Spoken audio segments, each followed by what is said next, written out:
right, good morning. We're joined this morning by Governor Cuomo, by Joseph Lota, the Chairman and CEO of the MTA, by Pat Foy, Port Authority of New York and New Jersey, General Pat Murphy of the Division of Military and Naval Affairs, Joseph D'Amico, the Superintendent of the New York State Police. You'll hear first from Governor Cuomo and then from Chairman Lota. Well, as everyone knows in New York, Sandy packed a punch for the metropolitan area yesterday. I don't think words like catastrophic or historic are too strong to explain the impact. The most devastating news is that we lost 15 New Yorkers last night. That is our best estimate at this time. My guess is, if anything, that number is going to get larger. And that is really the worst news of the entire episode, and we want those families to know that they are in our thoughts and our prayers today. That number would also be much, much larger if it wasn't for the truly historic and courageous activities of our first responders all across the state. Those of us who were out there last night, I saw people put themselves in the way of danger. That was really inspirational. And if it wasn't for the National Guard and the State Police and the NYPD and what the agencies at this table did, I think that the number of the loss of life would have been much greater. This storm was actually the inverse of what the state went through with Hurricane Irene and Storm Lee. There the forecast was for extensive damage downstate, but as you know, it turned out that upstate New York was extensively damaged. And downstate New York City and Long Island received very little damage. This is the exact opposite. Upstate New York was relatively unscathed. We have some small pockets of damage, but relatively unscathed, and the metropolitan area took the brunt of it. As you know, our first priority is public safety, and that continues, making sure that people are out of harm's way. There are still people who are in life-threatening situations. State Police, Superintendent Joseph D'Amico is with us today, are still working on those types of missions. General Murphy is with us today. The National Guard is still working on rescue missions, so that is the first order of business here in New York City and on Long Island, as well as in the Westchester area. The National Guard did fantastic duty over the night. There were 156 rescue missions, and I think it's fair to say that the State Police, NYPD, and the National Guard saved hundreds of lives yesterday.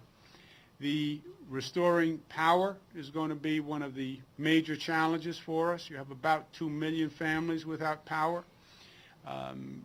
Westchester was hit very hard, but Long Island really took the brunt of the burden. Of the 2 million, 23,000 are upstate New York. LIPA, Long Island, 930,000 without power. That is roughly 90% of the people on Long Island, believe it or not. Orange and Rockland Utility, 185,000. Con Ed, 712,000. What's going to make this more complicated is the states basically have a reciprocity agreement with other states that when we have a crisis, they send us their utility workers and vice versa. So many states were affected in this crisis that we're seeking utility workers from as far away as Texas and California. We have, hopefully, we have about 4,000 utility workers who will be coming into the state to help, but this is going to be a serious problem. The National Guard are going to continue to be deployed, removing tree limbs, doing that kind of work to release the lines.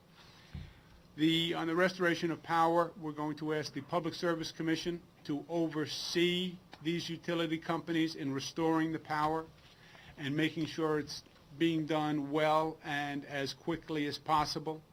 Specifically, the Long Island Power Authority, LIPA, has had a very poor track record in just this area of restoring power, and we're going to ask the chairman of the PSC to specifically monitor LIPA to make sure the power is coming on. In terms of buses, there will be a limited resumption of service starting today at 5 p.m. Limited resumption is basically the Sunday schedule. And hopefully tomorrow there will be full service on the buses. Little ray of light is the no fares will be charged on the buses today or tomorrow as New Yorkers are struggling to get their lives back in gear. The subways, when we talk about subway restoration, Joe Loda is here and he'll talk more about this, but I think rather than talking about restoration of the system, it's going to be more a conversation of restoration of parts of the system first. Someone said to me last night who had years of experience in the subway system that he had never seen damage like this before. I think the decision to stop the service, move the trains, and move the buses to safer ground was truly the prudent one. But even having done that, the damage to the tracks, tunnels that are underwater, is unlike this city has seen in decades, if ever. So that is a yeoman's undertaking. Joe Loda and his entire team did extraordinary work all through this. In the preparation, the judgment, the decisions that were made were all 100% correct. His team was on it last night, I can tell you firsthand. So they've done a great job, and I know they're going to do the best they can to get the system up and running as soon as possible. Give you an idea of the obstacles, Metro North has a 40-foot boat that is across the tracks. So it's those little things that can sometimes cause a problem. All bridges will be reopening at noon today, except the Rockaway bridges, which cannot be reopened. The Brooklyn Battery Tunnel and the Holland Tunnel will remain closed due to flooding. JFK, JFK Airport, we believe, will be reopened tomorrow, but we'll have more information on that shortly. We do not anticipate LaGuardia Airport opening tomorrow due to extensive damage. I've spoken to President Obama twice yesterday. He is being extraordinarily cooperative. I spoke with Secretary Tim Geithner yesterday about accelerating the return of Wall Street, and we are cautiously optimistic that Wall Street will come back online tomorrow.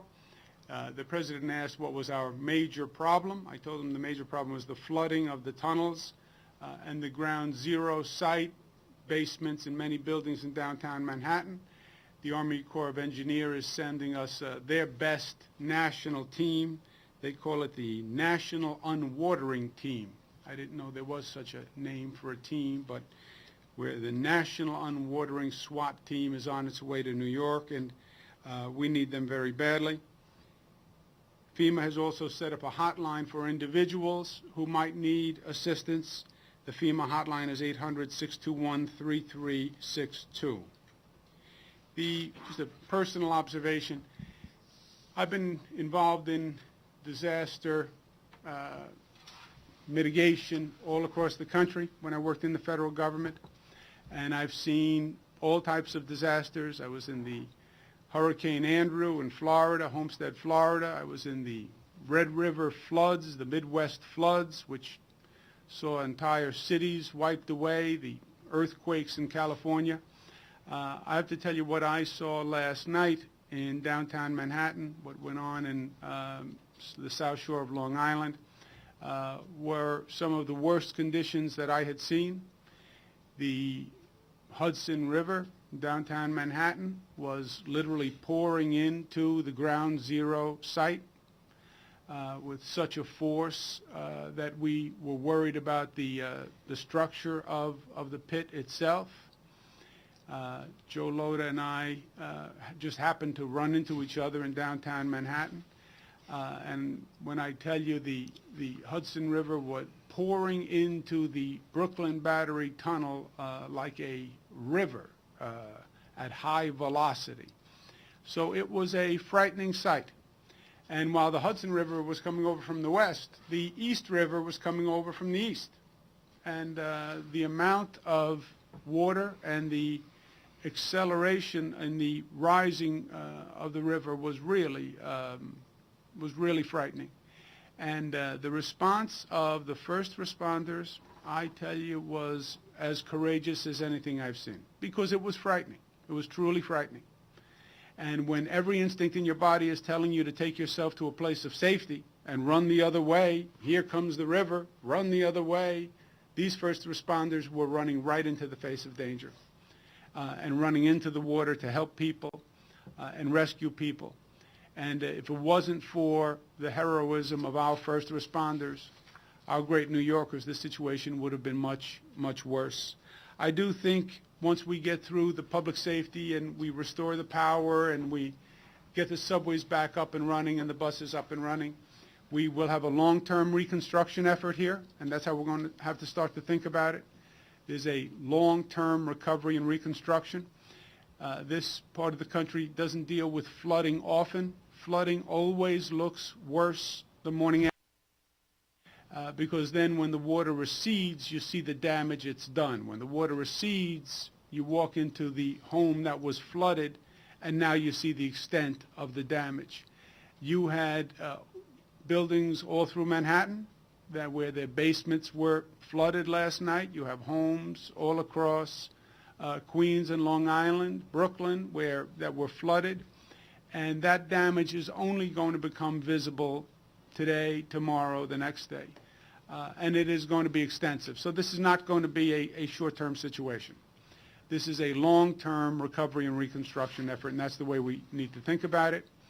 And I'm hopeful that not only will we rebuild this city and metropolitan area, but we use this as an opportunity to build it back smarter. There has been a series of extreme weather incidents. Anyone, that's not a political statement, that is a factual statement. Anyone who says there's not a dramatic change in weather patterns, I think is denying reality. And I would like to say that this is probably the last occurrence we will have. I don't believe that. I said to the president kiddingly the other day, we have a 100-year flood every 2 years now. So this city doesn't have experience with this type of weather pattern and this type of situation. I think it's something we're going to have to take into consideration and educate ourselves. And as we're going through the reconstruction and the rebuilding, we have to find ways to build this city back stronger and better than ever before, to make sure that if there is another situation like this, another weather pattern like this, we're more prepared and more protected than we have been thus far. We have a new reality when it comes to these weather patterns. We have an old infrastructure and we have old systems, and that is not a good combination. And that's one of the lessons that I'm going to take from this personally. That, and once again, the courage of New Yorkers and the spirit of community of New Yorkers, and how New Yorkers really are at their best when things are at their toughest. And when the pressure is on, that's when we respond. And that's what I saw last night firsthand. With that, let me turn it over to Joseph Lota and the MTA. Thank you, Governor. I can say unequivocally that the MTA last night faced a disaster as devastating as it has ever faced in its history. Sandy wreaked havoc on the entire transportation system, the subways, the buses, Metro North, and the Long Island Railroad, in every single borough of the city and in every single county of the MTA region. Just to give you an example of what happened with the flooding, as well as the trees coming down, as well as the fact that we have lack of power in almost our entire system.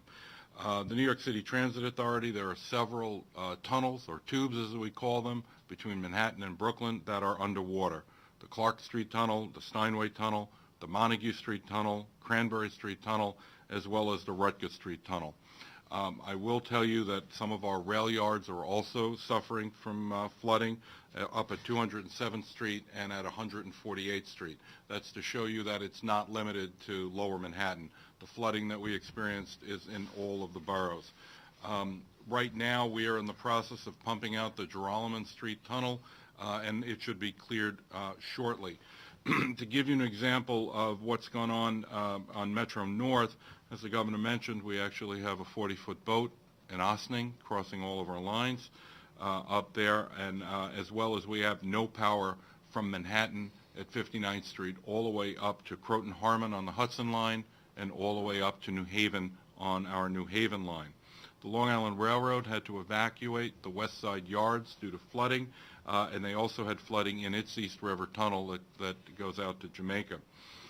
The governor mentioned the problems we had in the tunnels. The U-Carry Brooklyn Battery Tunnel still has water in it. We started the process of pumping it out, as well as the Queens Midtown Tunnel also is flooded and currently closed. I mentioned earlier today that we had 6 garages that were disabled by high water. I can tell you that none of our buses have any damage. I can also tell you that our subway cars also have no damage. It's all on the lines, it's all on the track level that we have to worry about.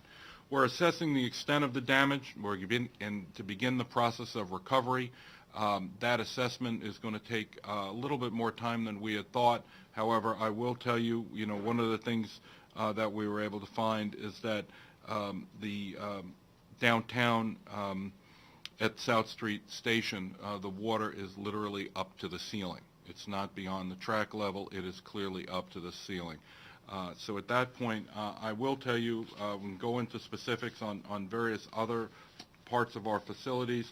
The governor covered all of our bridge and tunnel situation, and as well what we're going to be doing for MTA bus later on this afternoon.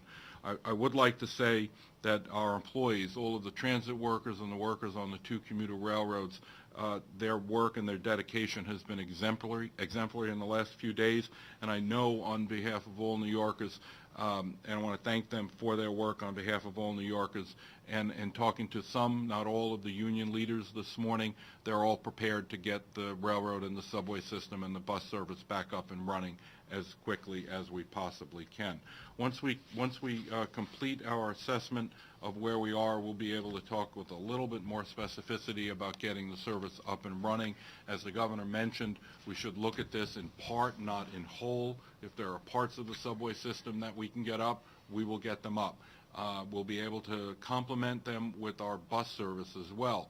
So, New Yorkers need to understand and have flexibility and also be creative with us as we're trying to find that if in fact we have some part of the subway system not working, we're going to take the bus system and use it to help complement and supplement those services. All of that type of information we will use our website as well as social media and all of the traditional media to get that information out so all of our customers, our 8.5 million customers a day, will have proper service as soon as we can get it up. Okay, thank you. Howard? Very good. We'll take questions. Governor, when's the power going to be back on there in Lower Manhattan? Any estimate at all on timing of that? It's hard to say. As I said, there are 2 million people all across the state without power, and because there are a number of states affected, it's making it harder to get additional utility crews into the state. Con Ed is doing an assessment now, and they'll be having more information this afternoon. And likewise, it's going to be a different situation with different utility companies across the state. Long Island is probably the hardest hit, Long Island Power Authority. Approximately 90% of their customers. Hopefully it starts today, but I can't tell you how long it's going to take. Governor, just another power question. Con Ed says they didn't expect such a surge, and even if they made that forecast, they really couldn't do much about it. The water was coming in too fast to keep up with it. With 1.5 million New Yorkers on Long Island and the city still without power, how do you judge or how do you assess the performance of the utility companies?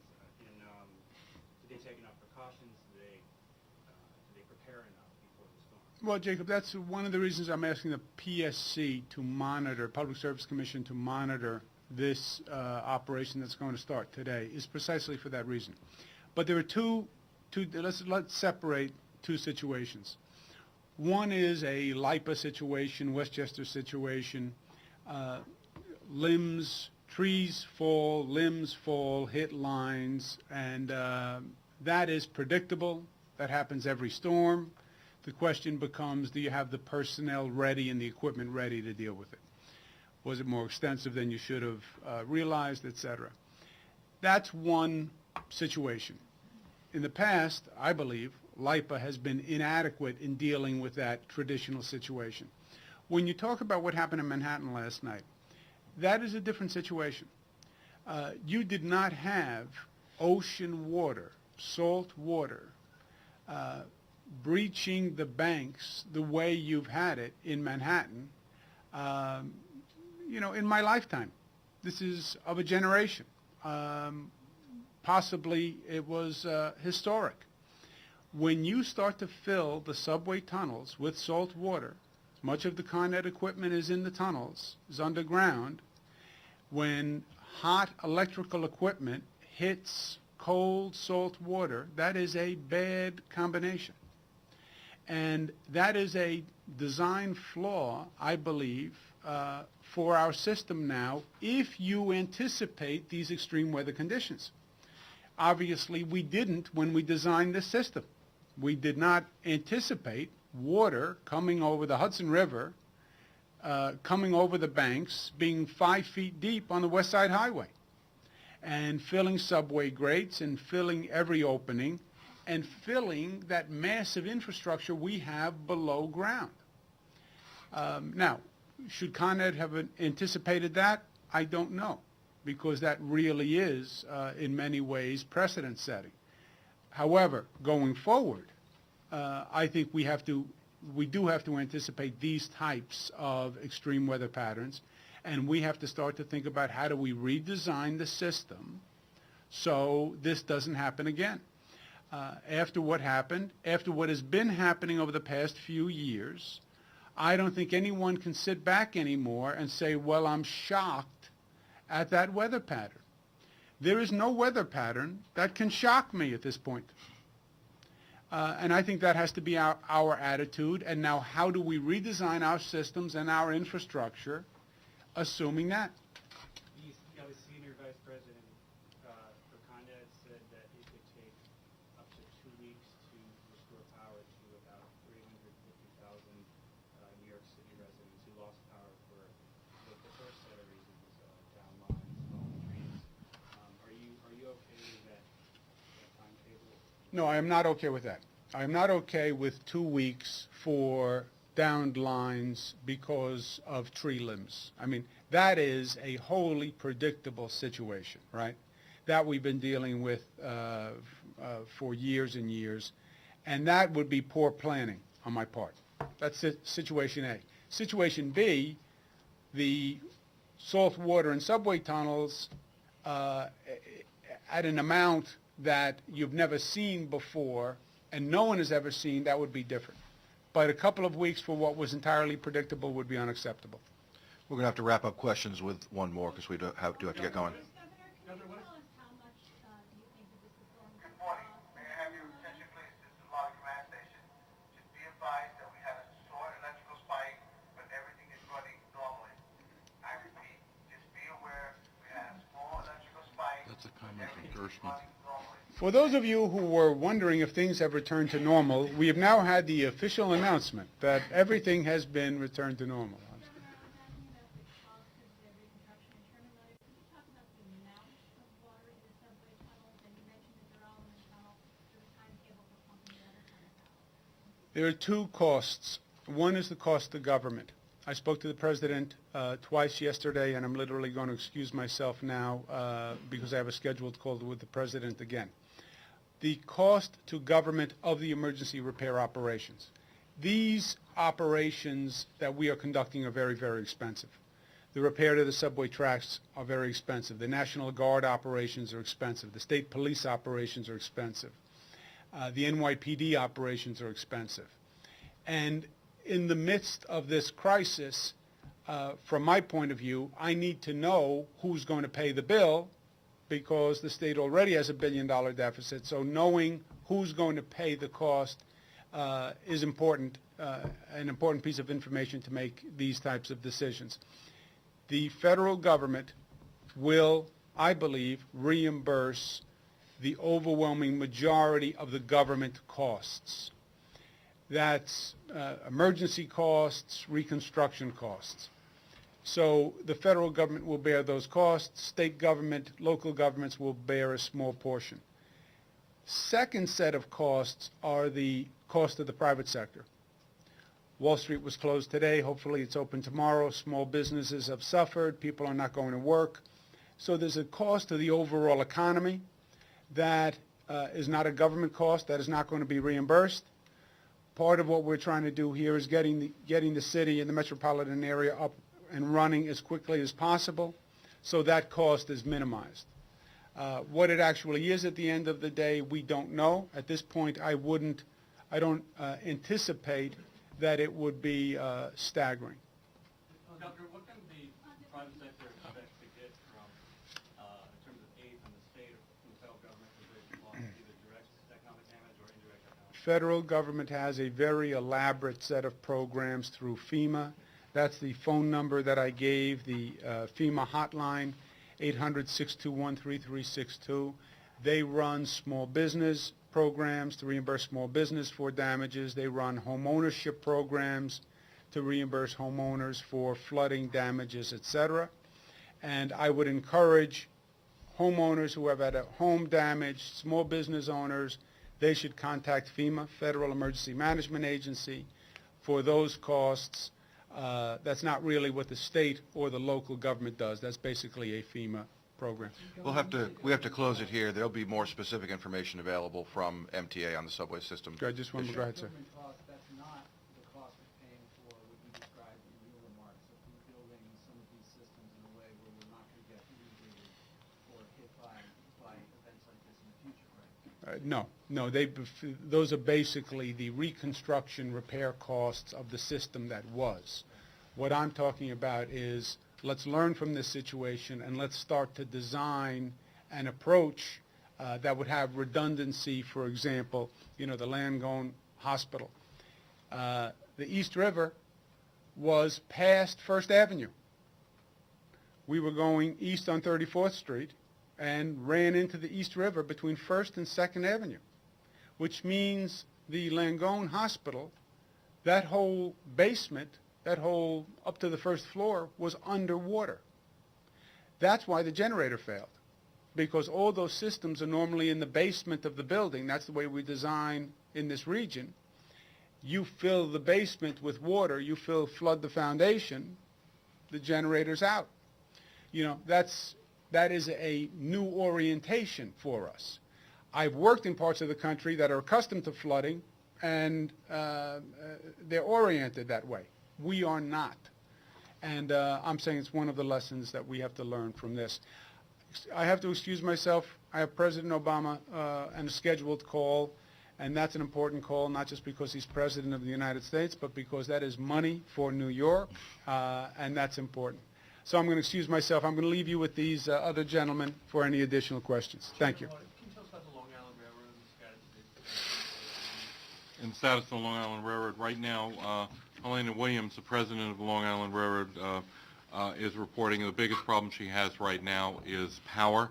Right now, we're also putting back all of the guardrails that we took off because of the wind that we're having, and they're assessing the strategy on how quickly they can restore service with their current infrastructure and what they have. What's the estimate? I think that potential for partial service tomorrow.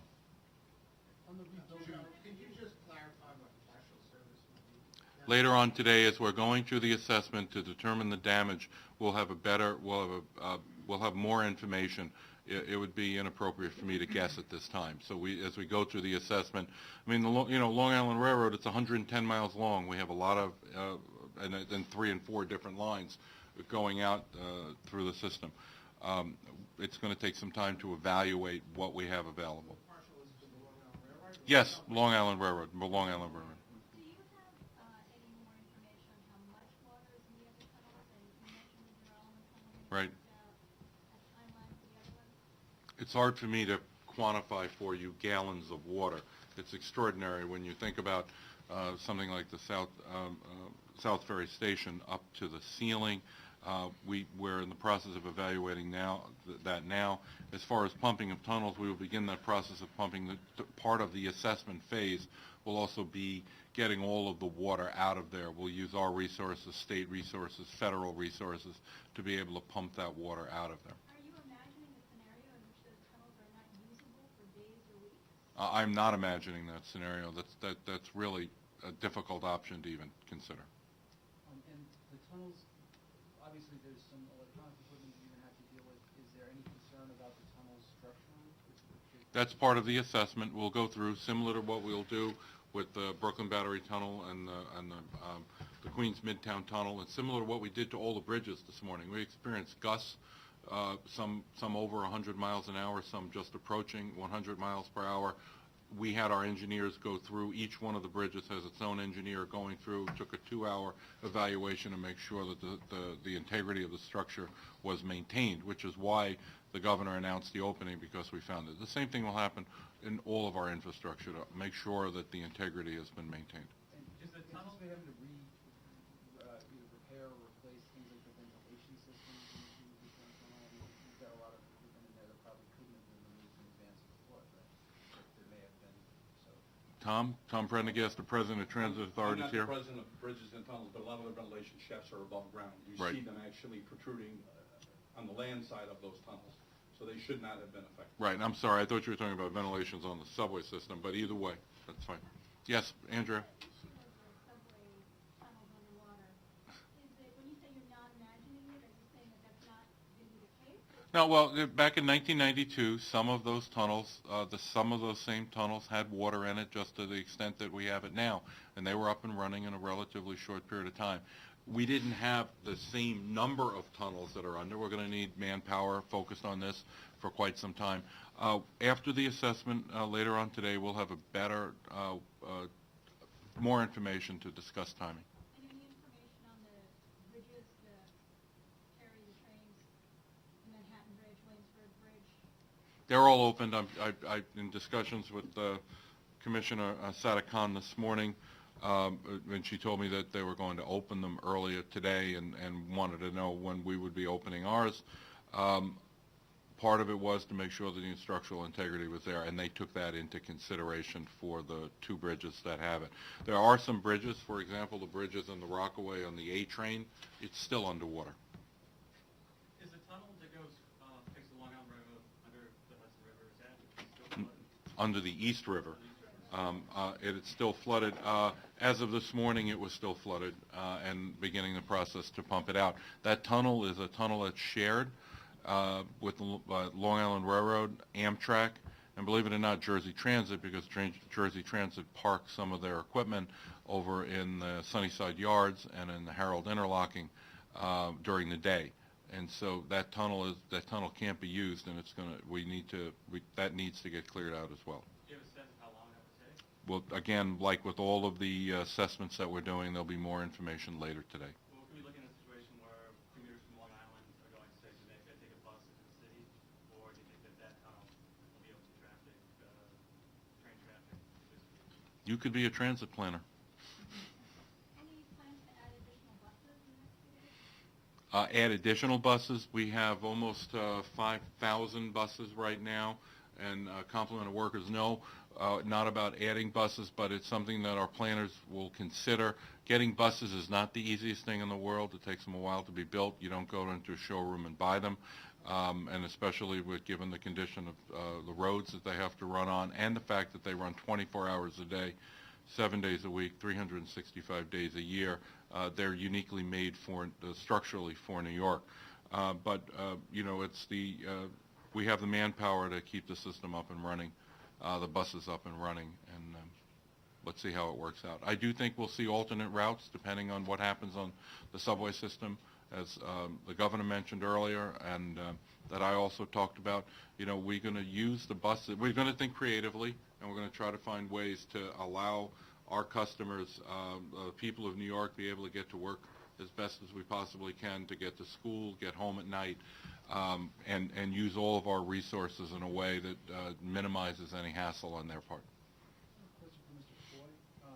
What is the extensive damage at LaGuardia, and is that flood related or debris related? LaGuardia is located below sea level. There was flooding last night. There was flooding on the east end of the airport right now, and possible damage to the north dike. An assessment was made beginning at dawn this morning about the damage. That assessment is ongoing. Beyond that, there will be a debris removal phase. There was a question as to whether a barge might have damaged a runway, but that assessment is ongoing. We're in constant communication with our airline partners and tenants, and more information will be forthcoming. And then at JFK, you were saying yesterday that there was some concern that a major flooding would affect electronic systems, I believe for the runway lights, plane lights. Was there any of that damage? There was flooding at JFK. The water at JFK has largely subsided. At all airports, electronic navigational aids put there in compliance with FAA law and regulations are a major part of the air traffic control system. One of the things that's being done at the three major airports is an assessment of damage to the navigational aids. That's an important process. We're doing that and reporting to the FAA, and that process is underway.